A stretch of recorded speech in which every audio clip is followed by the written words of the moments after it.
With the beginning of spring and the ever approaching hot summers here in the south, riding season is upon us, and it's the time where we start putting a lot more miles on our bikes.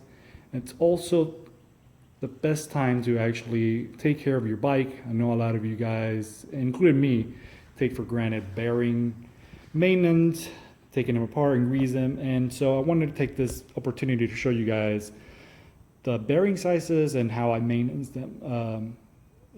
There's no specs out there as far as this particular frame with ICAN as far as the bearing size, so I'm going to do my best without taking them apart, going ahead and measuring the width, the inner diameter and outer diameter of the race.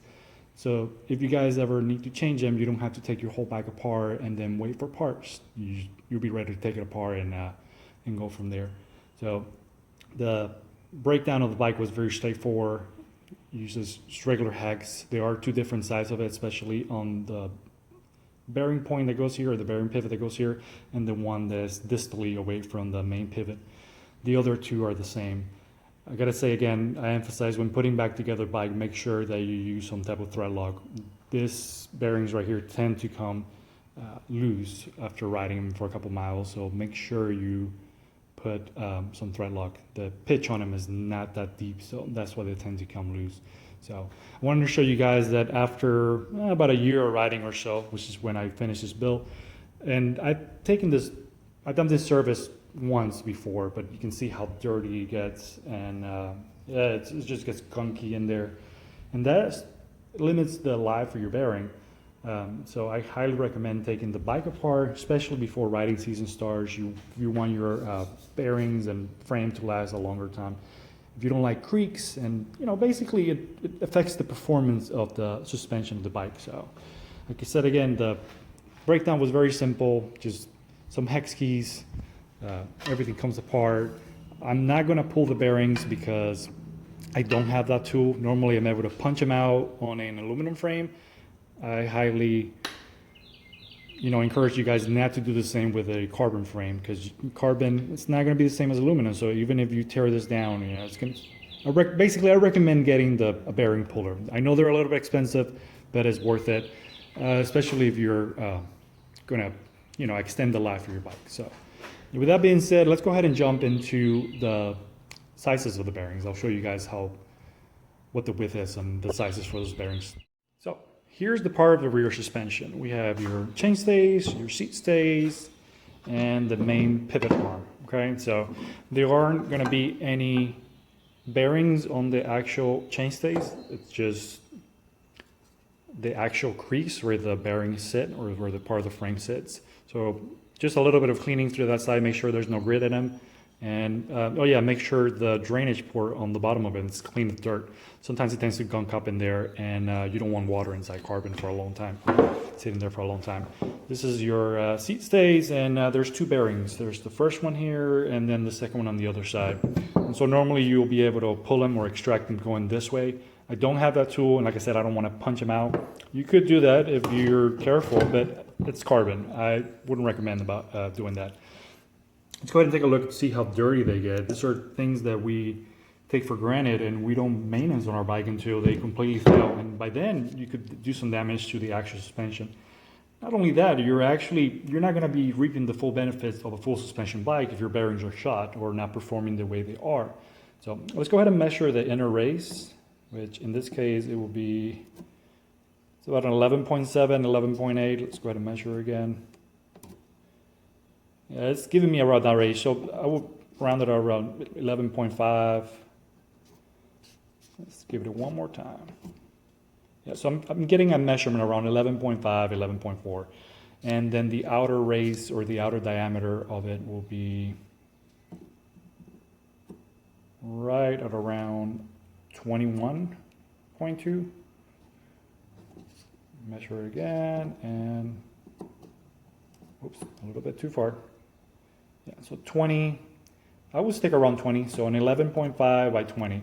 I won't be able to give you the outside diameter of the race or the width of it because I'll have to extract them, but you should be able to find something out there that's different. I'll give you this for example. This is an enduro bearing from a 9er WFO that I used to own, and I don't remember the exact measurements, but let's see if I can So it's a 16.7 by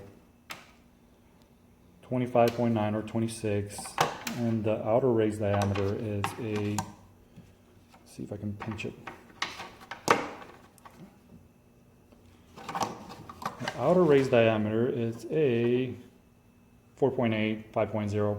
You can always round it off. I know, you know, the measurements may be off by a little bit, but they don't come that precise. Most of the enduro bearings come in that size that they're meant to be. So this one wouldn't fit here, and I'm pretty sure it'll probably fit here. So it's touch and go. So again, this is an enduro bearing. I recommend them. I've used them before, and the life on them is quite long. So, but we're not going to be doing that here. So let's go ahead and take a look at your swing arm. So one of the things I like about ICAN is how strong the swing arm is, or how stiff it is. This thing is a solid chunk of carbon, and it weighs as much as an aluminum or steel one, I dare to say. So kudos for that. Since it's an enduro bike, I'm not concerned about weight, and I'm more concerned about how stiff this feels and the longevity of the bearings and the actual frame. So this actual, like I said, it's this chunk of solid carbon. I wish I could, you know, weigh it for you guys, but I don't have the scale right next to me right now.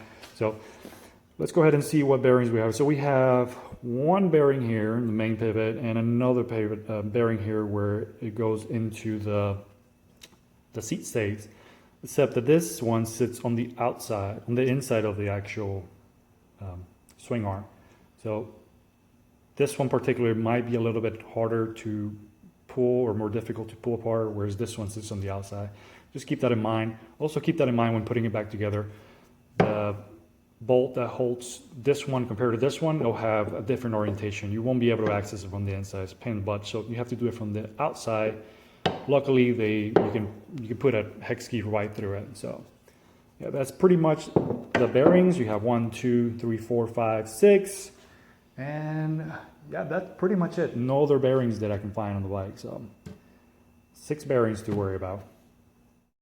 So we're going to go ahead and start cleaning some of those bearings. Like I said, I'm not going to pull them out. This is just going to be a very light cleaning, but as you can see, there's a little bit of grease and grime and dirt in there. So let's start ahead and clean them with a towel and some degreaser. A little bit of degreaser only, since you don't want all of the degreaser to get inside the bearing. There's some type of lubrication inside of it normally, and you don't want to wear that out or actually dilute it. See how dirty that is. Let's give it a good clean. Normally some people tend to, or you can actually do that with a pick. You can take apart the bearing cover. I don't like that. It's a pain in the butt to put back in place. Some people like to release it. Some of the bearings can come loose. So I recommend just exchanging them when they wear out. But this maintenance that we're doing right here is actually going to prolong the life of the bearing. Since dirt, it's normal for dirt to get in there, it's not beneficial for the life of the bearing. So, and it can be a pain in the butt to clean them or actually take them apart. You need specialty tools. So the longer you prolong the life, the better it is. See how dirty that one is. This is the one that connects to the chainstay.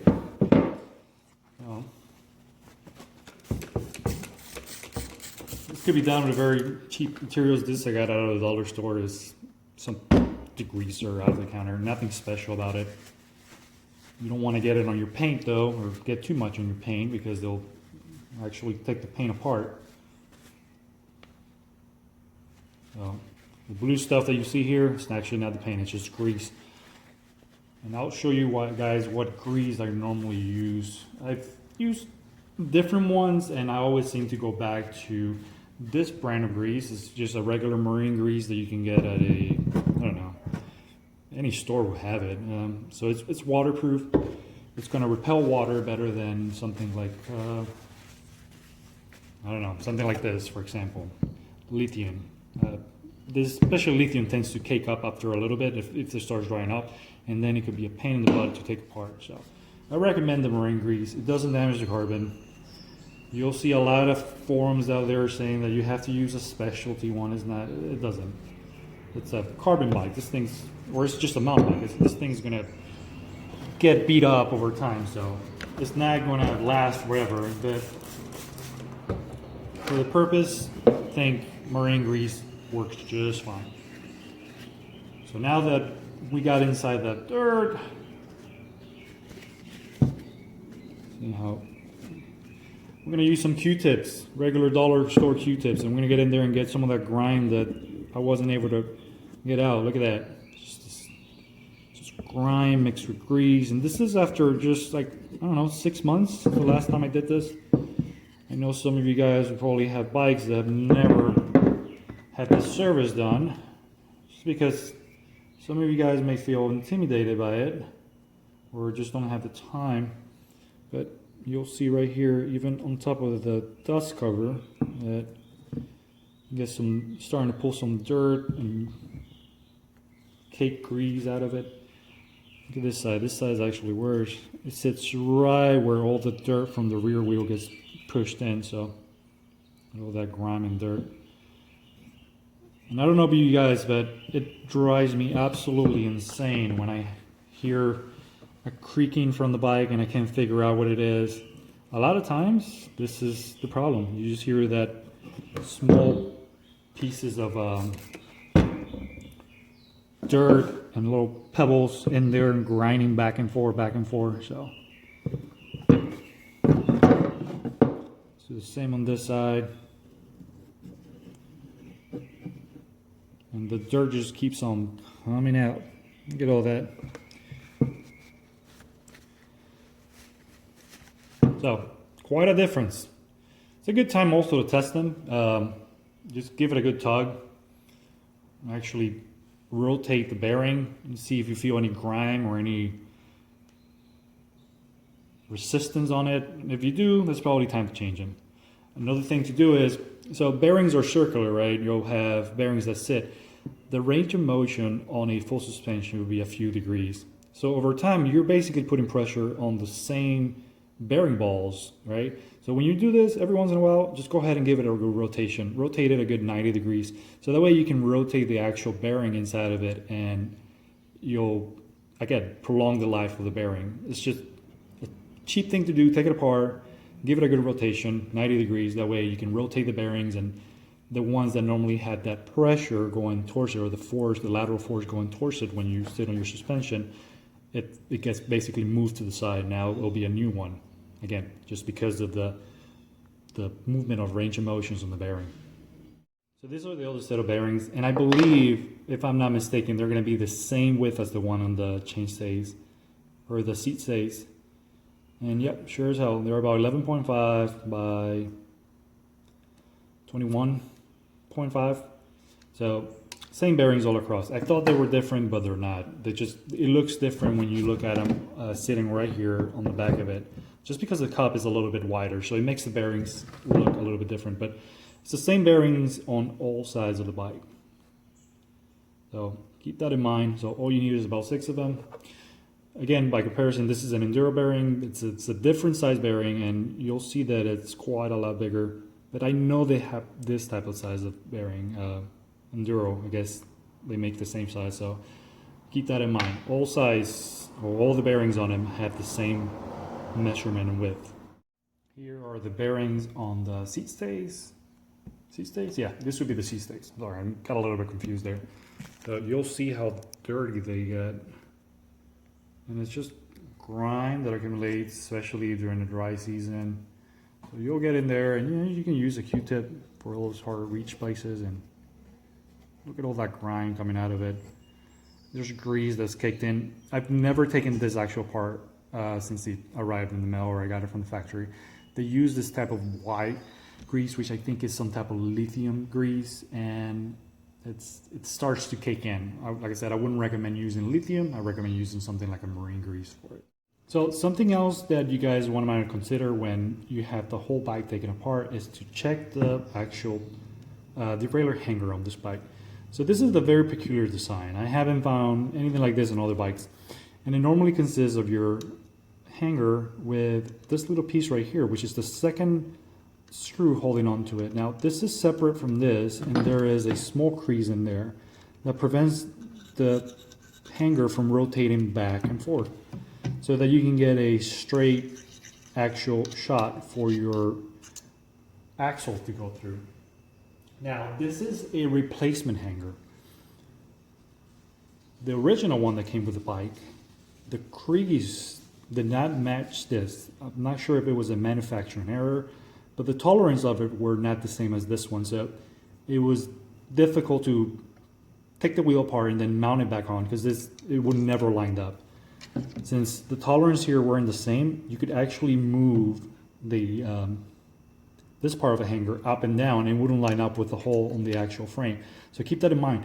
It's always good to, while you have the bike apart too, make sure that your derailleur hanger screws or bolts are actually tied in place. And I actually do use thread lock for this.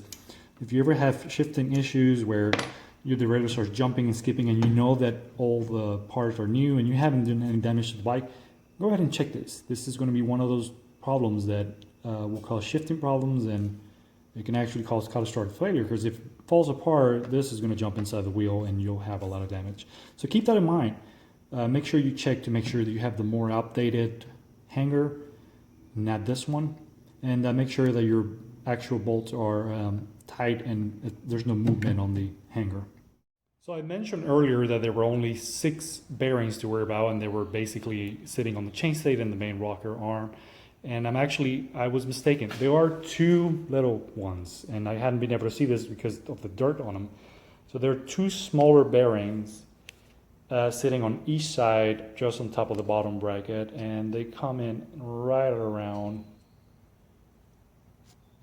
10.6 by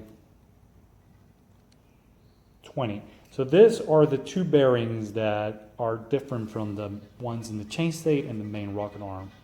And this ones, I am not quite sure how to even go about taking them out. I guess you'll need some type of bearing puller, but there is no space for a bearing puller to actually bite in. So I'm guessing, you know what, I'll have to see the video. I know they have a video out there on how these bearings are put in place. I gotta find it on their site or on their Facebook page.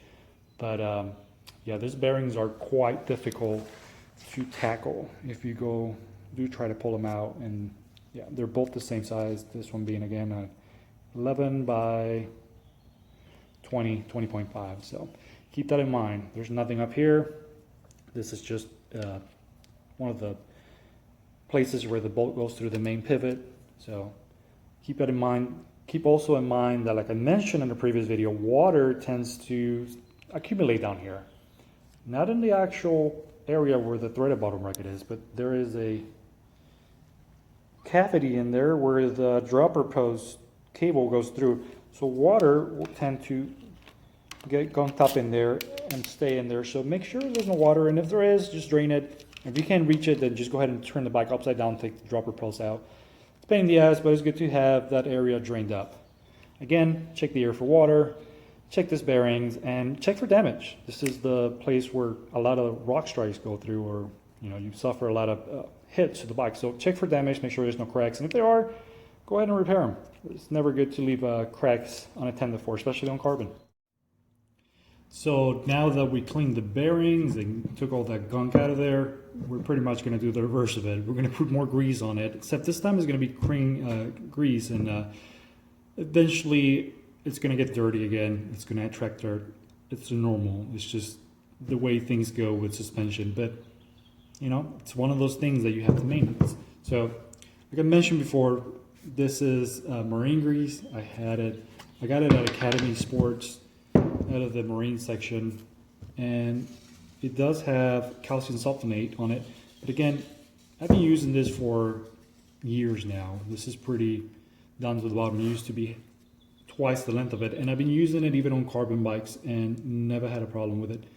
So for this, we're going to go ahead and use a small brush, paintbrush from the dollar store or wherever you get your supplies at. And with this, the key is to apply as minimal as possible. A little goes a long way, especially with things like this. So let's go ahead and apply a little bit on the cover.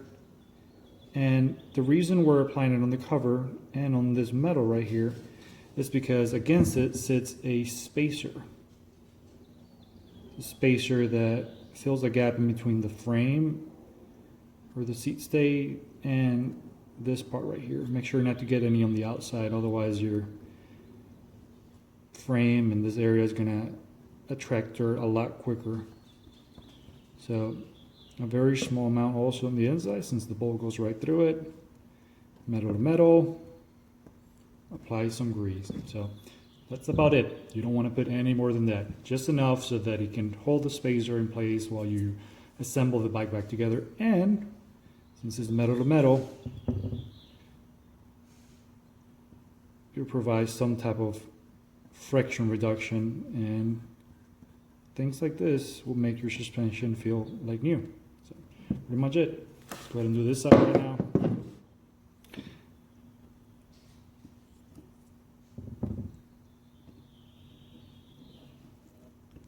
Again, don't go crazy with the grease. Little goes a long way.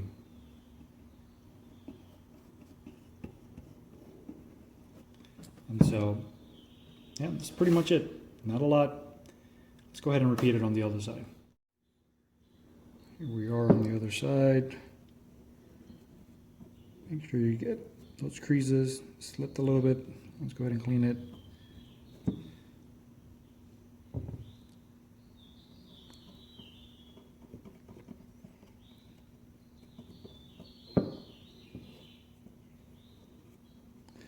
Almost done. Now this section.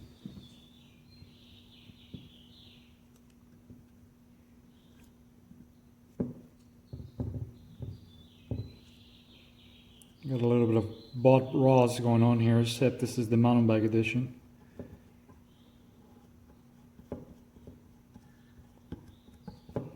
Maybe a little bit more. This grease is particularly effective if you live in a more wetter environment, especially in the northern part of the hemisphere, or the southern end, I guess, too, as well. So that's pretty much it. Yeah, not a lot of grease, enough to just give it a little bit of lubrication between metal to metal. This is the hardware that goes from the seat stay all the way down to where it connects with the chainstay. And this is a very important piece of hardware because it has to be assembled a certain way. So the way it goes is you have the main bolt that goes from the outside of the bike towards the center. So you'll have the bolt followed by this thin washer, followed by this spacer, and the spacer is very important, that goes with the bevel side towards the bike. It goes through, and then on the other side you'll have another spacer with a bevel that goes towards the inside of the bike as well, followed by this part, which is where it threads into. Now these threads tend to gunk up and collect dirt as well, and you'll have to put some thread lock on it as well. So if it's gunked up, go ahead and remove some of the gunk with a brush, so that you can get a proper seal or interface in between this and the threads on the other side when you go ahead and put them back on. And yeah, pretty much does it for this pivot point.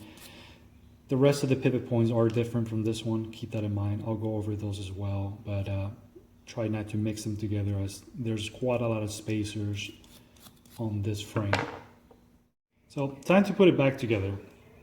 Same way we took it out, like I said before, the bolts go a certain way. So make sure you clean and apply grease to the areas where there's going to be contact. Set this here. Use the first bolt. And so the first bolt, like I said, it's going to go this way towards the middle of the bike. Make sure you have that thin washer right next to it. Make sure you apply a little bit of grease in between the interface, always metal to metal.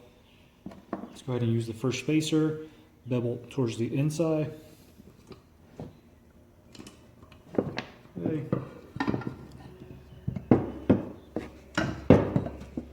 probably helps to turn it around so that way it gives you a stable platform.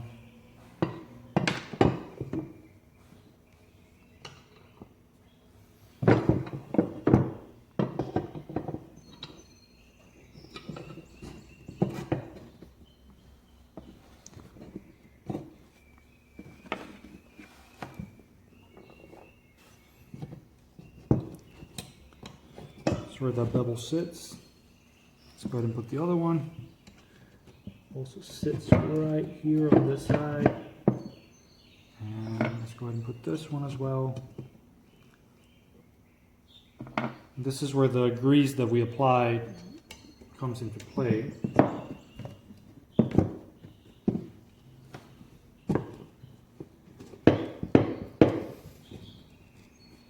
Sure it's lined up. Remember, bolt with the washer from the outside towards the inside. There you go. The bolt where it screws into goes a certain direction. The other part facing forward.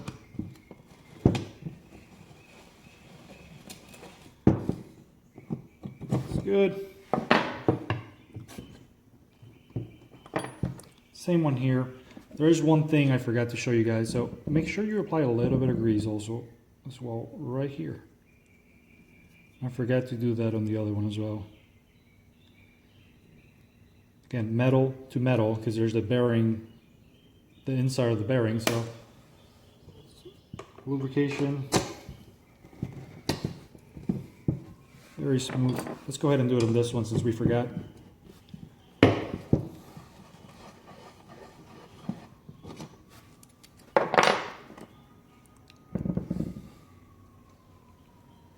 And make sure not to get it on the actual pitch of the thread, because we're going to go ahead and apply thread lock there, okay? So, put it in. Now you can apply the thread lock to this part right here or to the actual pitch of the thread on the actual bolt. So keep that in mind. We're going to go ahead and use the medium thread or blue thread locker, and normally I like to apply it once the bolt has been set in place, because if you put it on the outside of the bolt or while it's taken out and you push it, some of it can actually get inside here as you push the bolt right through. So that tends to get hardened over time and you're going to have some resistance. So go ahead and apply a little bit on the threads, and when I say a little bit, I mean just a small drop. This is where it connects to. It goes this way facing towards the bottom bracket.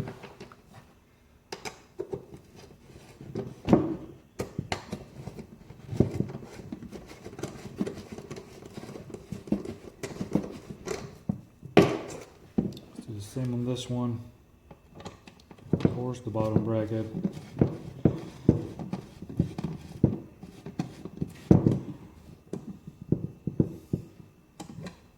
And it calls for about 12 Newton meters of force. I have one, but I choose to do it by hand. I know where 12 feels like, or that feels like, and then the thread lock's going to help. It's up to you, but I recommend using a torque wrench. Not something you want to damage. Make sure it's free of movement. Make sure there's no lateral play on it. And we got the first bearing out of the way. This is the pivot for, or the bolt for the pivot just above the bottom bracket that connects the chainstays to the bottom bracket, or to the main frame. And the way it sits, it's from the non-drive side to the drive side. You have this set of spacers, just like the ones on the rear chainstay, that are basically the same diameter, so you're not going to get confused. These are found throughout the rear pivot and the forward, or the one just below the main pivot. And for those of you guys that think or have thought that, or maybe have doubts that this is a quality frame, things like this show you that the tolerance for the spaces were actually accounted for. And so you're not going to have an interface where the bolt directly touches the frame, and you'll have a little bit of lateral plate. So this little spacers here play a large role on how stiff the frame feels, because it allows for a tighter tolerance in between the rear triangle and the main frame. So keep that in mind. Again, from the non-drive side, with the first one, bevel side in, and then on the drive side, it will come through, and then you have the second one, bevel side in, followed by this nut that actually bites into the frame and it doesn't allow lateral movement. It is essential that you clean this bolt just like the other ones before it, because if you don't have, it doesn't interface good or perfectly with the frame, you will have a problem where they'll start coming out. And I think that has to do with the pitch of the bolt. I have not measured the actual pitch of it, but it might be a little bit too shallow, and that's why it keeps on coming out or getting loose. Even if you torque it, even if you put thread lock on it, keep an eye on it.